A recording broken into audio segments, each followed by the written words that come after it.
본장에서는 계속해서 각종 사회 규례를 이제 다루고 있습니다. 오늘은 신명기 23장 1절에서 8절 말씀을 중심으로 해서 우리가 차별과 구별 이런 제목으로 말씀을 나누려고 합니다. 그런데 본장에서 나타나는 그런 다양한 규례는 사실 이스라엘의 정결이라는 공통된 주제를 담고 있습니다. 오늘은 고환이나 음경에 대한 얘기까지 나오죠. 그러니까 남자 중 신랑이 상한 자, 거세된 자, 암몬과 모압 자손은 여호와의 총회에 들어오는 것을 금한다. 이런 겁니다. 이 세상에 어떤 다른 나라와도 구별되는 신정 정치 체제를 갖고 있습니다. 오늘날의 신정 정치를 하는 나라는 흔치 않죠. 이란 같은 나라, 그다음에 IS, 국가라고 할 수는 없지만 그런 나라들이 신정 정치 체제를 갖고 있죠. 그런데 이제 구약 시대 때 이스라엘은 지금은 이제 사실 이스라엘 왕정이 시작도 안 한 상태 아닙니까? 그러니까 이제 막 출애굽을 해서 엄밀하게 말하면 이스라엘 왕국이 아직 태동도 안 한, 우리로 따지면 임시정부 시대란 말이에요. 그래서 이때의 이야기들은 사실 오늘날의 어떤 시대적인 그리고 공간적인 차이 때문에 우리가 오해하거나 또 잘못 생각할 수 있습니다. 그래서 나는 이 시대의 그런 상황과 또 오늘날 현대 시대 그리고 또 예수 그리스도가 어떤 관계인지에 관하여서 말씀을 나누고자 합니다. 먼저 이 시대 때 이야기들부터 합시다. 총회 금지. 그러니까 총회라는 건 뭡니까? 우리도 요즘 교단마다 총회가 있고 각 기관마다 1년에 한 번씩 총회를 하죠. 그러니까 모든 사람들이 모이는 모임이 총회죠. 근데 이스라엘 백성들의 모임인 이스라엘 총회에 들어오지 못할 자들에 대해서 얘기를 하죠. 신랑이 상한 자. 그러니까 뭉개져서 다친 자를 의미하는데 신랑이 문질러 상하거나 잘려진 자, 성기 부위를 상한 자입니다. 그러니까 어쨌거나 그것이 성기든 뭐든 간에 우리가 이게 신체 장애자인데 여러분이 신체 장애를 갖고 있는 사람들은 올 수 없다. 그럼 제사장들도 그랬잖아요. 이렇게 신체를 상해서 장애인이 되면은 그 당시 제사장의 역할을 감당할 수 없었다고요. 그러니까 오늘날 따지면 우리 안경 쓰는 사람들도 다 신체 장애자들이죠. 그러니까 이때는 그런 게 굉장히 많았어요. 그러니까 거르고 걸르는 거죠. 이제 그런 것들로. 그냥 그게 눈에 보이는 것들이니까. 그 다음에 일정 기간 제외될 자들도 있어요. 이스라엘 자손 총회는 못 들어오는 사람들이 바로 그런 건데, 사생자도 또 마찬가지고, 신랑이, 다친 자도 마찬가지고, 이들은 이 이스라엘 공동체의 순수성과 정결성을, 해친다. 이런 의미 때문에 그렇게 했던 것이죠. 남의 진 중에, 그러니까 진이라는 것은 우리가 전쟁 중에 진이라고 그러지만, 이거는 전쟁 중이기도 하거니와 지금 천막을 40년 동안 들고 다니면서 한마디로 진을 갖추고 있죠. 그러니까 12지파의 진, 그 다음에 가운데 성막. 그래서 그 진 중에 정결 규례가 또 있어서, 사람들이 목욕하고 들어와야 되고, 각 지파별로 어떤 질서가 있어야 되고, 또 심지어 이제 화장실 규례도 하죠. 여러분, 이동식 화장실이 없으니까 어떻게 하겠어요? 사람들이 이렇게 걸어 나가서, 이 사막이라는 것이 나무가 많고 수풀이 많은 거는 아니죠. 물론 이제 그런 것도 있어요. 그러니까 우리가 생각하는 사막은 아무것도 없는 모래사막이지만 꼭 그런 사막이 아니고 돌들 뿐인 언덕도 좀 있고 나무나 풀이라고 해봐야 많지 않은 이제 그런 광야, 그런 사막이거든요. 그러니까 변소는 반드시 진 밖에 설치해야 된다는 거죠. 이런 거 왜 그러겠어요? 어떤 보건적인 차원이 일단 큰 거죠. 그래서 변을 보누에는 땅을 파서 흙으로 변을 덮어야 하고, 이렇게 위생적인 차원으로 일단 기본적으로 그러고, 또 생리현상에 관한 것, 월경에 관한 것, 그런 것도 역시 마찬가지입니다. 또 이웃사랑의 규례에 대해서, 도망쳐온 노예에 대해서도 말씀을 하고 있죠. 그 다음에 창기, 창녀에 대해서도 말하고 있습니다. 그 다음에 하나님의 사랑에 관해서도 하나님을 향한 서원을 했을 때 반드시 지켜야 한다. 그런 것. 그 다음에 고리대금업과 굶주린 이웃에 관한 규례도 그렇게 하고 있습니다. 오늘은 그 부분이 초점이 아니니까 그 부분을 이렇게 간단하게 말씀을 나누고, 여러분 오늘날의 시대를 한번 살펴보면 참 오늘날에도 이렇게 구별 짓는 일들이 많죠. 예를 들면 여성을 구별한다든가 장애인을 구별한다든가 동성애자를 구분한다든가 아니면 외국인들을 구별한다든가 아니면 가난한 자를 구별한다든가 아니면 못 배운 사람들을 구별한다든가 기타 등등입니다. SNS가 시대가 되면서 더욱더 그런 것들은 강화되거나 동질의식을 느끼는 사람들끼리 뭉치는 경향이 더 강한 것 같아요. 그런데 사전을 찾아보면 이 차별과 구별을 이렇게 분리해놨습니다. 차별이란 건 둘 또는 여러 사이에 차등을 두어 구별함. 한마디로 차등을 둔다는 거죠. 그 다음에 구별은 어떤 것과 다른 것의 차이에 따라 나누는 거죠. 그러니까 차별은 차등이 있는 거예요. 한마디로 불이익을 주고 무시하고 하는 것이 차별이고, 구별은 뭐 이렇게 차등을 주고 불이익을 주는 게 아니고 그냥 객관적인 그 차원에서 구별해 놓는 거예요. 예를 들면 남자와 여자는 구별이 있죠. 그 똑같다고 말할 수는 없는 거예요. 그러나 그것을 차별을 해서는 안 되죠. 그런데 아직까지도 남녀 간의 임금 차이라든가 모든 것이 똑같이 대학을 나왔어도, 똑같이 고등학교를 나왔어도 남자와 여자는 차별을 하죠. 그건 구별을 지어야지 차별을 지으면 안 되는 거죠.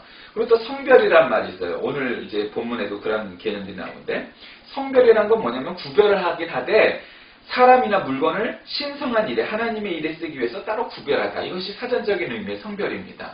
그러니까 성별이라는 건 뭐겠어요? 예를 들면 예배당은 다른 건물과 뭐 다른 게 아니고 똑같아요. 물리적인 차원에서 똑같죠? 근데 그것을 봉헌하고 하나님께 드리고 그것을 성전이라 부르면 그것을 성별해서 쓰는 거예요. 또 사람도 마찬가지예요. 사람도 역시 똑같아요. 그러니까 다른 건 뭐가 크게 달라서가 아니에요. 물리적으로. 그러나 구별되어서 신성한 일에 쓰기 위해서 구별해 놓은 것이 성별이에요. 자, 그런데 구약 성경은 우리가 아다시피 신약 성경과 다르죠. 그러니까 복음의 어떤 압축도라든가 중요성이라든가 복음의 진술 어떤 그 압축도가 구약과 신약은 전혀 달라요.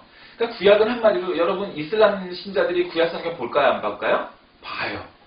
이것도 그 사람들의 코란이에요. 꾸란이라고 보통 말하는데 요즘은. 그 다음에 유대교 신자들에게 성경이라는 건 뭐죠? 모세 오경이 성경이지만 구약 성경 전체가 다 유대인들의 성경이에요. 그러니까 이스라엘의 유대교나 아랍 사람들의 이슬람교도 다 구약 성경을 봐요. 그런데 이 구약 성경은 보지만 신약 성경은 유대교인들이나 이슬람 신자들이 보지 않죠. 그래서 이 신약 성경이 우리 기독교인들의, 그리스도인들의 차별성이에요. 구별되어 있는 거죠.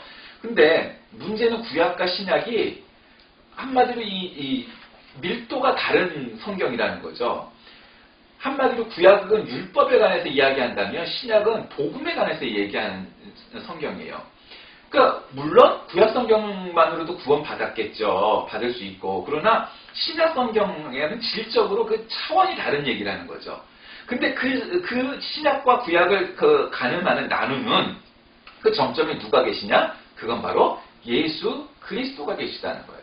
그러니까 신약이란 예수 그리스도가 하나님의 아들이요 나의 구원자라는 고백이 없이는 신약 성경을 받아들일 수도, 읽을 수도, 이해할 수도 없다라는 거죠. 그러니까 우리에게는 문화적인 배경은 같은 이슬람교 신자나 유대교 신자와 구별짓는 결정적인 차이는 바로 예수 그리스도라는 거예요. 그들도 예수가 누군지 알아요.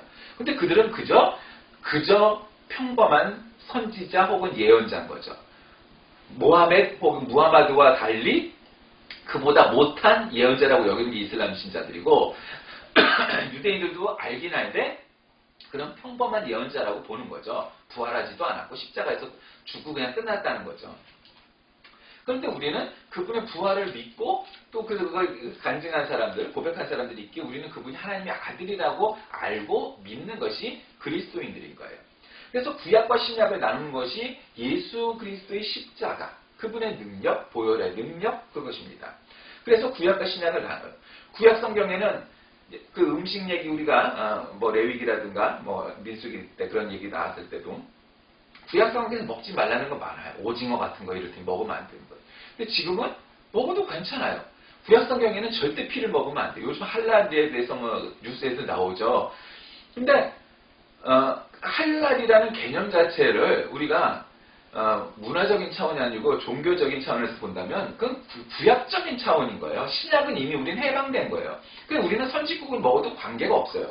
그러니까 우리는 어떤 음식은 먹어도 되고 먹지 말아야 되고 이런 게 아니고 우리는 이미 국제화할 거예요. 바울 시대, 바울 선생의 위대성을 지금도 우리가 그런 어떤 차별과 구별을 잘 개념을 못 나눌 때 2000년 전의 사도 바울의 위대성은 이미 차별을 구별로 변화시켰다는 거죠. 누구를 통해서? 예수 그리스도를 통해서. 그러니까 예수님은 그가 창녀든 어린아이든 장애인이든 이방인이든 관계없이 모든 사람을 인격으로 대했던 거예요. 예수님은.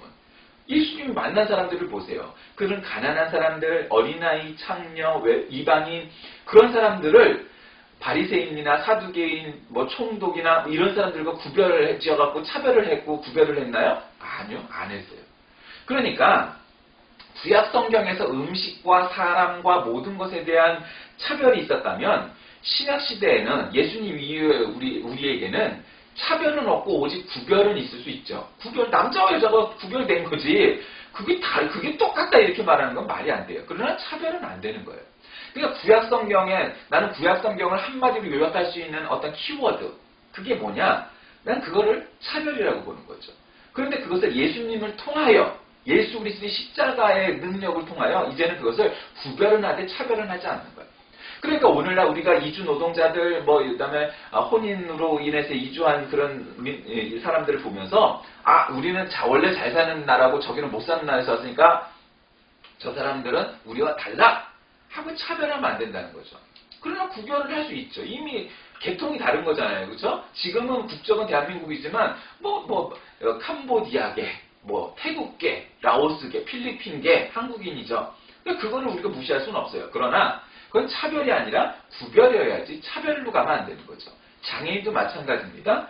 근데 성적인 부분도 마찬가지입니다. 모든 것에서 우리가 구별은 할 수 있어요. 그러나 차별을 해서는 안 되는 거죠.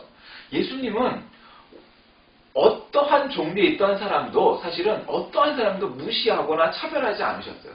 그 모든 사람들이 다 소중한 인격이라고 받아들이신 거죠. 그러니까 우리가 구약 시대에 산다면 지금 이슬람 신자, 유대교 신자들처럼 우리도 그리할 수 있어요. 그들의 이런 율법에 맞지 않는 구약적인 개념을 지금 오늘날에도 수천 년이 지난 오늘날도 유지하면서 그렇기 때문에 시대가 맞지가 않는 거예요.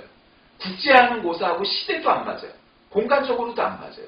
그러니까 문화적으로 그게 맞을 리가 없죠. 그러니까 자꾸 문제를 일으키게 되는 거예요. 이슬람교는 이미 수천 년 전의 율법을 오늘날에 계속 그대로 적용하려다 보니까 말로는 여자가 귀하다고 그러면서 눈만 내놓고 자유롭지 못하게 그들을 구속하면서도 그게 귀하기 때문이라는 논리를 펴요. 물론 구약시대 때 수천 년 전에는 그러한 개념이 맞아요. 그때는 법 질서가 그랬고 문화가 그랬고 여자들을 보호한다는 거는 남 눈에 안 띄는 게 최고였어요. 그러나 오늘날에는 그런 시대가 아니에요. 법이 있고 문화가 있기 때문에 물론 그 속에서 사고도 있고 사건도 있을 수 있으나 그렇다고 해서 그것 때문에 여자들의 인권과 인격을 무시하고 자유를 억압하면서까지 그를 보호한다는 것은 논리적으로 맞지도 않고 오늘날 시대에도 맞지 않아요. 나는 기독교가 특별히 프로테스탄티즘이 위대하다는 것은 진리는 보호하되 시대를 쫓아가는 게 아니고 오히려 앞서가고 있기 때문이죠.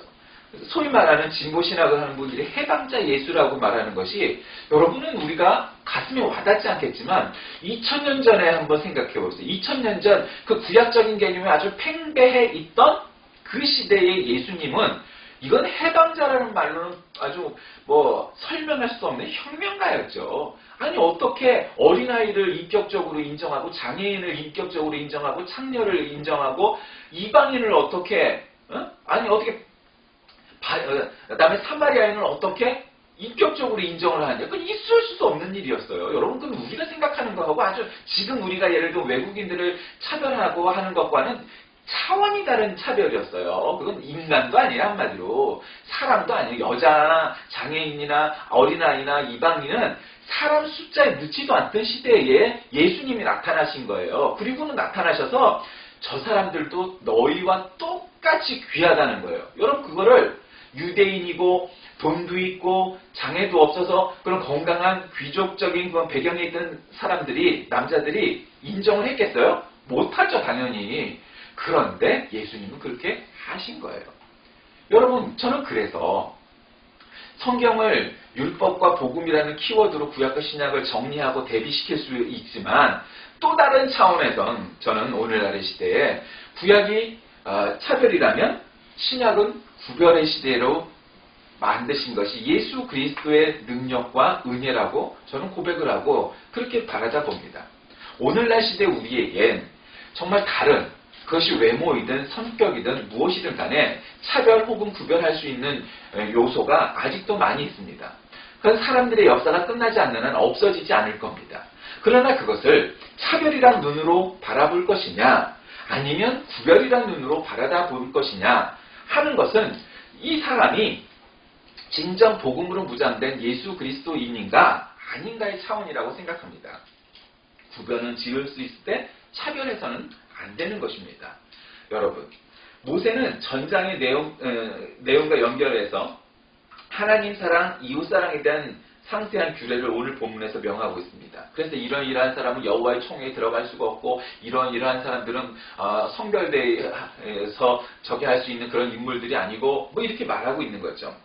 하나님 사랑, 이웃 사랑은 우리 신앙의 중요한 두 가지 토대입니다. 그런데 그렇다고 해서 그 개념과 그 정신은 변하지 않겠지만 구약성경 시대에서 얘기하는 그러한 차별을 오늘날에도 똑같이 적용한다면 그 사람은 예수 그리스도를 아직 제대로 모르는 사람입니다. 예수 그리스도가 나를 구원해 주신 은혜를 정말 감격하고 감동한 사람이 아닙니다. 그는 정말 예수 그리스도를 통하여 거듭나고 그분의 은혜가 얼마나 대단한 것인지 얼마나 그런 무조건적인 사랑인지 그래서 우리가 그분의 사랑을 알기만 하면 우리는 감히 차별을 할 수 없고 정말 어떤 사람들을 낮추어 보거나 이래서는 안 된다는 사실을 우리가 알 수 있는 겁니다. 그것이 바로 예수 그리스도가 우리에게 주신 은혜고 교훈입니다. 여러분은 어떻게 사십니까? 이 시대에 정말 우리는 구별은 있을 때 차별은 없다라고 말할 수 있는 시대인가요? 여러분은 정말 그렇게 생각하고 그렇게 살아가고 계신가요? 예수님처럼 우리도 구별은 있되 차별은 하지 않는 참된 그리스도인들이 되시길 주의 이름으로 간절히 기도합니다.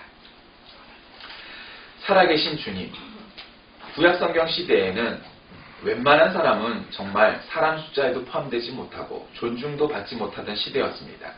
차별이 많던 시대입니다. 오늘날에 예수님처럼 우리는 구별은 하되 차별을 할 수 없는 그런 시대임에도 오늘날에 많은 차별이 있음을 고백합니다.